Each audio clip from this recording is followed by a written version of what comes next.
And welcome. This is Mary Ellen McGonigal with your Friday afternoon MEM Edge show. And this is the show where we always bring you where the action is in the broader markets.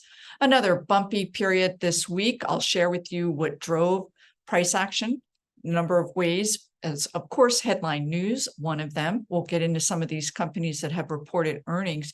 And then as always, we're going to take a look at the broader markets, see where did we close for the week, and then beneath the surface, what's taking shape by way of possible sector rotation, industry group action, and so forth, all about getting prepared not only for next week and beyond. We are midway through October, and certainly this week, October's reputation for being a bear killer did fizzle. And of course, let's go ahead and get started with some of those headline news.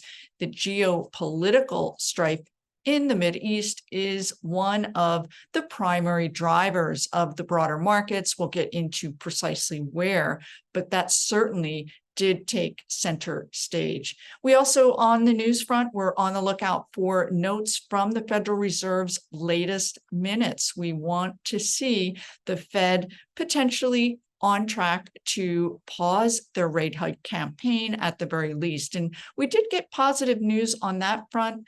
The notes did cite that the Federal Reserve is going to remain cautious. We do still have very high oil prices, and interest rates already were elevated and remain elevated without the Fed having to take action. So they did put out this sense that most, in fact, all of the Fed governors were on track to pause rates at the last meeting. And there was a lot by way of federal governors speaking this week.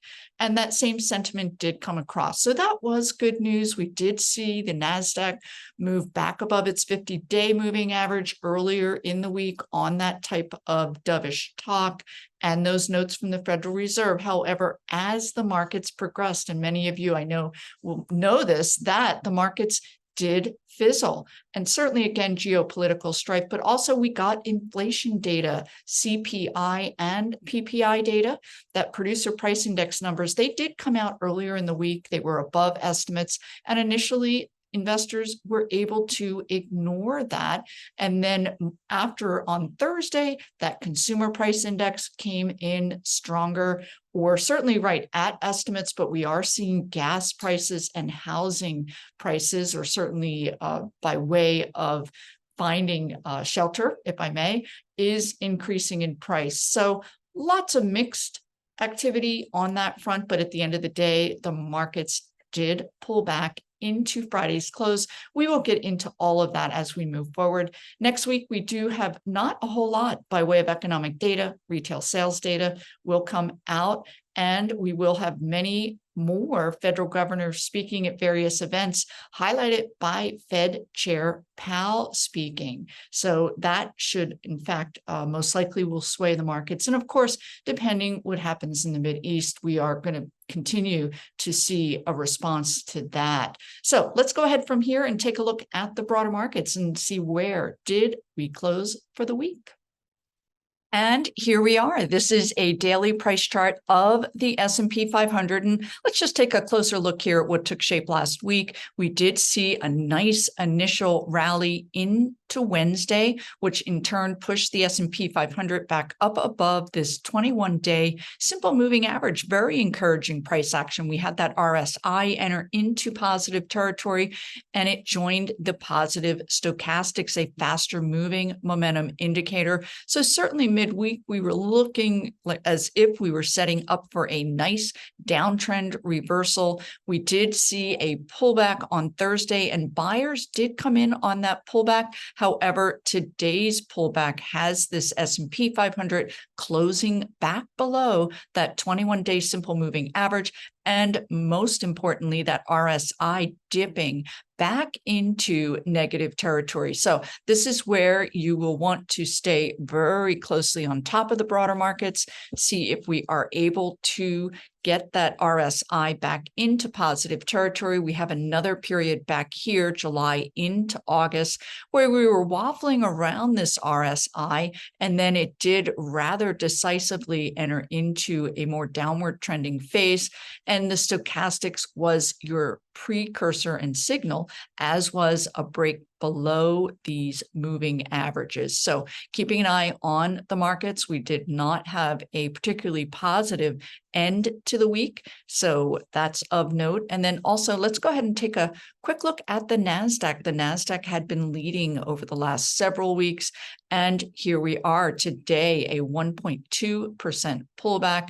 Has this index back clinging to this upward trending 10-day simple moving average? However, we lost that nice reversal move above that 50-day simple moving average, which in turn had pushed the RSI into positive territory. So subscribers to my MEM Edge report will know that we did turn bullish, but we were very, very cautious and advising to keep any new positions very light, a lot by way of uncertainty still remaining in the markets. Interest rates are still elevated, and these high growth tech names and elsewhere in the Nasdaq are going to be more impacted by that high interest rate environment. So here we are, the RSI in negative territory, stochastics faster moving up here above 50. So we are going to be keeping an eye on that as well. But at the end of the day, we are just here finding support. I will talk more in my MEM Edge report on Sunday's report about that key longer term area of resistance that goes beyond these moving averages that we will want to be very much on top of. So from here, let's go ahead and take a look at these underlying sectors, the 11 sectors within the S&P 500. I'll share with you an easy shortcut way to get to that with this StockCharts.com interface page. So here we are with these 11 sectors. And as long as we're here, we can take a quick look at the 1 week performance here, energy up here. I'm going to talk a little bit more about that as we move through. And then we'll take a look at that candle glance 2-month daily price chart view. First up, I will put an RSI, that's a relative strength indicator, and then sort these sectors in descending order. This is all about getting your arms around where that relative outperformance is shaping up or has taken place. So let's take a look up here at the forefront. And as mentioned, energy, very sharp rally, of course, all about the potential interruption of oil supplies and the price of oil elevated again. We'll take a look at that chart of the per barrel pricing, and you'll see that it will mirror this sharp reversal. And then up here at the forefront as well, communication services. And for those of you that follow this show very closely, you'll know that with that, we take a close look at those heavier weighted names that are in these individual sectors. And certainly with communication services, it will be Meta, Alphabet, and then Netflix. And a quick look at those performances of those underlying names is they did initially, certainly Alphabet and Meta, have a very nice rally into midweek and then fizzled. That's what we're experiencing here. Netflix still struggling, down almost 7%. Let's just take a quick look at that chart while we're here, because this, I think, is very instrumental for those of you that perhaps are interested in bottom fishing. You see a stock that looks as if it is reversing. You will want to know that in order to get that confirmation, you're going to need to get that momentum shift into positive territory and then get that stock back above these moving averages so that they can begin trending upward and acting as support. So we did not see that. Netflix, again, continuing to struggle. Moving along up here, technology, it is up here in the forefront. However, it did underperform for the week. Actually, let's go ahead and take a look at the weekly. I want to make sure I'm up to date here. And here we are. Yes, it was up 0.2%. And that is relative to in line with the Nasdaq, a bit less than the S&P 500. But more importantly is the fact, as we move through, I'll share with you some of these heavier weighted areas in tech that in fact did fizzle. And most of the price action this week in technology was today in line with that pullback in the Nasdaq. Tech sector pulled back 1.5%. Now, we do still have positive constructive price action in this momentum here. So from here, you will want to determine at some point, is that pullback viable or are we headed lower? And of course, that's all about keeping on top of those momentum indicators. Up here at the forefront, healthcare, not a whole lot to say, except we did see a couple of major pharmaceutical names rally and major biotech names, but mostly news related. Overall, we did give back that downtrend reversal attempt here with the XLV momentum just dipping into positive territory before pulling back. And we will get more into that with healthcare and some other news that came out last week. Now, some of these really defensive areas of the market that provide higher yields, you may know that for some time they remain down here in this lower quartile, the weaker area, and that's REIT stocks, utilities, and staples. Now, unfortunately, staples are remaining down here as a really heavily underweighted or certainly underperforming sector, but we are seeing some vibrancy and pickup in the utility and REIT areas. Take a quick look at XLU. It was the second best performing sector, up 3.6% for the week. So we are seeing some vibrancy here. And when you get these groups or individual stocks that are emerging out of an oversold position, most times you will get more by way of possible upside. However, we can go back to this late May period and really, we didn't see a whole lot there. We're not in positive territory yet, if for those of you that are looking to bottom fish, but there are some individual names, really just a couple that are a little more advanced by way of their technicals looking more positive. Other areas we can take a look at here, financials. We did see several large bank names report this week. Financials were up, but it was not because of banks. I'll share with you another area that is more vibrant among the financials, but we are still in a confirmed downtrend. We have not reversed that quite yet. And last up, just taking a quick look here at industrials XLI. Certainly we can look no further than some of the aerospace and defense names, but also earnings related. I'll share with you a name that came out with good earnings last week and really helped this group outperform with a 1.4% performance. So from here, we want to go ahead and take a look beyond those sectors. We want to see what's taking shape among the markets more deeply. And I use several ETFs that are really quite helpful in embracing what is shaping up. So let's take a look again, that 2-month daily price chart view.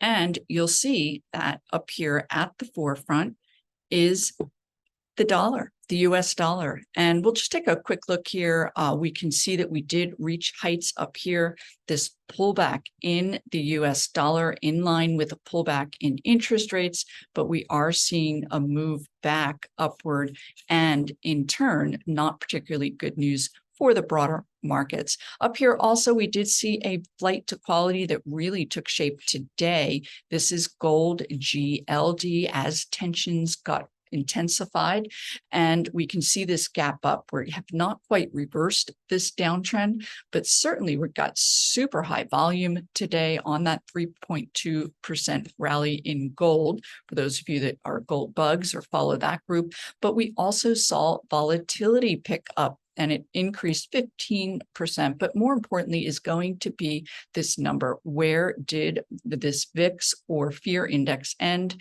And it did end at 19, and that's well above this 16 level. 16 and above is when you will begin to see more volatility in the markets and most likely a pullback, and that is in line with this late September pullback that took shape in the markets. So not particularly good news. We are are now resting here at that 19. That's where we end it for the week. So increased VIX, want to be aware of that. Let's go ahead and take a look at some of these other underlying ETFs. And here we are. This is the yield on that 10-year treasury. This is a pullback taking shape among remarks from Federal Reserve governors, dovish talk, as well as the release of those FOMC meeting notes. And that was Wednesday, but more recently, we did see a bit of an uptick. So volatility, we're ending at about 4.6%. Ideally, we want to get back down to this 4% level. If we can see our way there, that would certainly be ideal. But obviously, a reduced or declining interest rate environment would be more positive for the stock market. Let's move forward and take a look here at some of these tech areas I mentioned. This is software, IGV, and here we are with that nice rally in line with the broader markets into midweek, and then a pullback. So we are still above support here. We do still have positive momentum indicators, but really all of this is just indicating that for those of you that have a somewhat cautious stance, you are being well served simply because we are not out of the woods. We are not in a period similar to this May. Let's go ahead and take a look again at that 10-year yield, TNX, just to really confirm and go back to this May period. And you'll see we were down at 3.3%. And then we did get up a little bit, but certainly that backdrop was very instrumental in helping those tech names really experience a nice rally. Also here, take a look at semiconductors. And today was very damaging to the group. This is SOXX, down almost 3% on the day, in essence, reversing this a downtrend reversal that was shaping up. We can see we never got into positive territory here with this MACD. RSI did dip back into negative territory. And this is something that I have been speaking about in my MEM Edge report. Most profoundly is the fact that when you're looking at a particular industry group, you want to see how many names within that group are above key resistance. And for me, that's going to be that 50-day simple moving average. There are about 98 semiconductor companies that trade publicly. And I will tell you, only about 10% are above that 50-day. You want that broadening out of an industry group, again, similar to this May period, to give you that confidence that it's okay to dip your toe or more back into a given group. Let's take a look at crude oil prices here, and we can see a little more of, it's a bit sloppier than the overall energy grouping, but you can see this spike and volatility shaping up here. We closed the week at about $86 per barrel. And again, energy overall top performing industry group for the week. Let's take a quick look at KRE. This is the regional banking ETF, pulled back sharply today, down 2%. And I will share with you some of those bigger bank names that came out with numbers Thursday and Friday. And you will see that they were generally not well received, their earnings. We also need to take a look here at XRT. Started the week strong, but then did end on a weaker note, remaining in a downtrend. These retail names, we will get those retail sales numbers next week and see if we can have any kind of liftoff in this group. Last up here, this is IHI. It's the medical devices ETF, and boy, did it fall out of bed. A lot of that due to news that came out from Novo, the weight loss drug company, and it's regarding initial studies that they've done among those that are taking the weight loss drug, and they are finding that it is improving these patients' outlook and actually their conditions such as diabetes, liver, and so in turn, very sharp pullback in medical products that are related to those diseases. So as you may recall, last week, Ozempic news was another big driver. We saw a number of food stocks declining. So this is what happens when we have these really major, highly impactful be it new drugs. We saw it in the 90s with DNA related, and then also new technology in the 90s as well. But now we have AI and very disruptive. So you'll see the impact kind of trickle out into other industry groups. So from here, let's go ahead and take a look at some of these names that reported their earnings last week. First up, I talked about industrials, and what I wanted to share with you here is this was uncommon last week relative to earnings. It was not a great liftoff or send off into this Q3 earnings season, but here is a name that did experience a nice base breakout on very heavy volume. This is FAST. They are a product provider. Well, actually, beyond here, I will go ahead and share with you how you can get a better sense of what the company is involved in. The relevance here is a couple of names last week, and you will see this throughout earnings season. When a company has very strong numbers, they guide higher, they experience this nice gap up into a base breakout, big volume. Oftentimes you will see other stocks within that industry group, even though they haven't reported, they will also post bullish price action in anticipation of this positive earnings not being specific totally to that company, but more industry wide. So FAST, again, high volume base breakout. And I'm going to go take us to an intraday chart, very bullish price action, so that you can see, unlike the broader markets pullback today, FAST, this is that gap up on the open yesterday, pulled back into the close, but take a look, another gap up today. Now it did fizzle, but certainly we are on the lookout because this is a 15-minute price chart of FAST. And I wanted to point out that this RSI remained in positive territory despite this bouncing around. On the lookout for a MACD crossover. This is for more active traders, perhaps intraday. But I also from here do want to share with you some other companies that are in the same industry group. Let's go ahead and begin by taking a look. There is the ability to go ahead and get what is called a full quote and go ahead and update that. And in turn, it will provide you with a bit of information as to what area this particular stock is in. And in fact, it is industrial supplies. So from here, I'm going to share with you some names that are in that very same industry group. And first up here is MSM, again, industrial supplier, and we can see it in sympathy, gapped up, and then did see a little bit of a pullback today, but was able to retain that gap up into a base breakout. Another stock that's in that same group also, but it had a nice day yesterday, gave most of that back today. Let's take a look at one other name here, because this is Lincoln Electric, same industrial. They are in the machinery space. We did see a initial positive response, but it did give quite a bit of that back. We do still have positive momentum with that RSI and MACD. So those of you looking for downtrend reversal candidates, I would keep that on your watch list. Another area or another major company that reported last week was Delta Airlines. And take a look, the stock was not able to reverse that downtrend. Initially, it was good news, but the company did guide lower for their growth estimates going into next year and a gap down. Now, this is another area where you can easily look at any number of other airline stocks.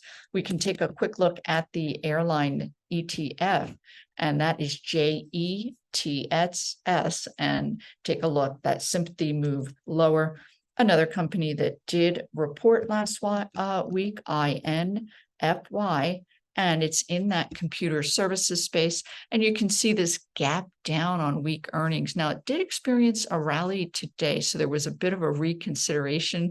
However, we were unable to close above that 200-day. And again, looking at another company that is also in that same industry group, EPAM, and then you can see that move lower with the group. Also shaping up at this time is companies that are receiving upgrades or downgrades going into earnings. So you will want to keep your eye on that.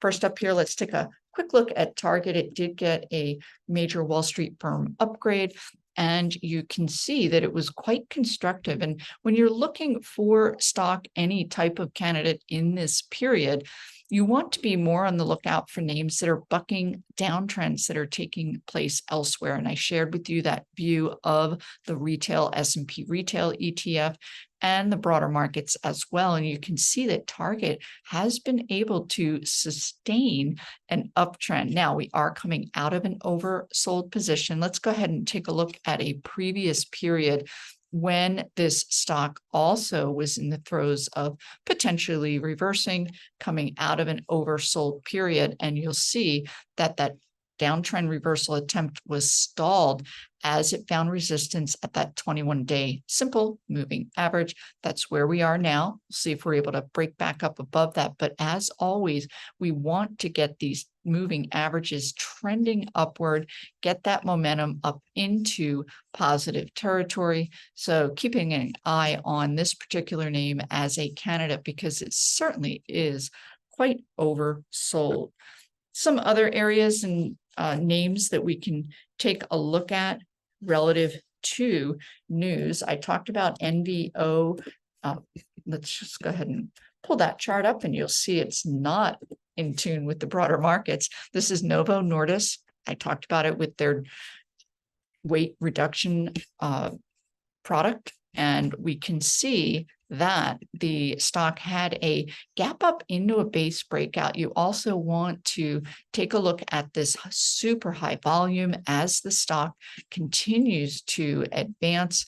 And we had that nice MACD crossover signaling a new uptrend. So lots of strength shaping up there. And then from here, I'll share with you just a couple of these medical products in, for instance, diabetes. This is Insulet Corp, PODD, already in a very confirmed downtrend and seeing even more by way of selling.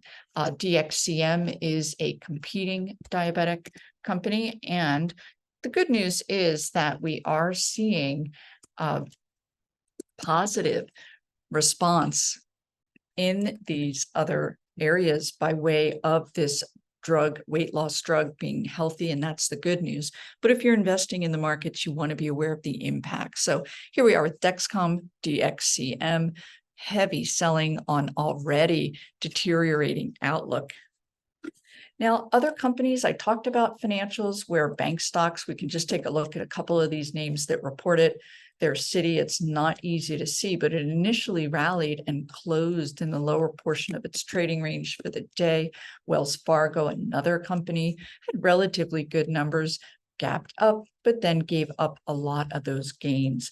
Now, areas that are faring better in the financial space are going to be these insurance companies. This is Progressive, PGR, came out with great numbers. These guys, in this case, Progressive is auto insurance, and they've been able to increase their rates. And as consumers, we do need to have the insurance. They're not getting a lot of pushback. Also, insurance companies do invest those premiums in treasuries, and with these higher yields, you will see a little bit in the way of improved cash flow in these companies as well. So PGR came out with good numbers. So we can take a look at some of these other insurance companies that are also faring well. This is Allstate, property and casualty insurance, big move higher above that 200-day, pushing the momentum into positive territory. Another company that reported this week, and we talked about healthcare wobbling this week, certainly not in an uptrend, but this is a healthcare provider, UNH. Take a look, that gap up, and you can see that upside momentum still very much in place as the stock advances higher. We can take a look at a couple of other companies that are also in that same industry that had that positive sympathy trade higher. Here we are with Cigna. CI is the ticker symbol, and you can see that gap up, heavy volume, base breakout, looking quite constructive in an otherwise difficult period. Last up here is Molina, MOH, already had been in an uptrend, nice 3% rally on an otherwise dismal Friday. I'm going to leave it there. Everyone, I hope you have a fantastic weekend. If you haven't already, hit that like button. And I did forget to answer those questions down below, but please add to them next week. I will cover ETFs. I covered a couple of them today. We'll also look at cryptocurrency. That was one of the questions, and any additional questions down below. Have a fantastic weekend. I'm going to look for you here again next Friday.